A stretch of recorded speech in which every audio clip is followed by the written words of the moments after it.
প্রিয় দর্শক, টঙ্গী তুরাগ মাঠ থেকে সর্বশেষ আপডেট জানাচ্ছি আমি নাজমুল হাসান রনি। টঙ্গীর তুরাগ মাঠে গতকাল রাতের সংঘর্ষে ৩ জন নিহতের ঘটনাকে কেন্দ্র করে এই মুহূর্তে তুরাগ মাঠের থমথমে পরিস্থিতি বিরাজ করছে। ইতিমধ্যে দুই দলের নেতাকর্মীদের নিয়ে সচিবালয়ে বৈঠক চলছে।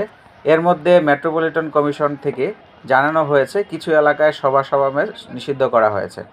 ঢাকার কামারপাড়া, আবদুল্লাপুর উত্তরা সেক্টর ১০ এবং তুরাগ নদীর দক্ষিণ ও পশ্চিম এলাকায় যে কোনো প্রকার সভা সমাবেশ, মিছিল, শোভাযাত্রা, বিক্ষোভ নিষিদ্ধ করেছে ঢাকা মেট্রোপলিটন পুলিশ ডিএমপির গণমাধ্যম ও জনসংযোগ বিভাগের উপকমিশনার মোহাম্মদ তালেবুর রহমান জানান, পরবর্তী নির্দেশ না দেওয়া পর্যন্ত এই নিষেধাজ্ঞা বলবৎ থাকবে।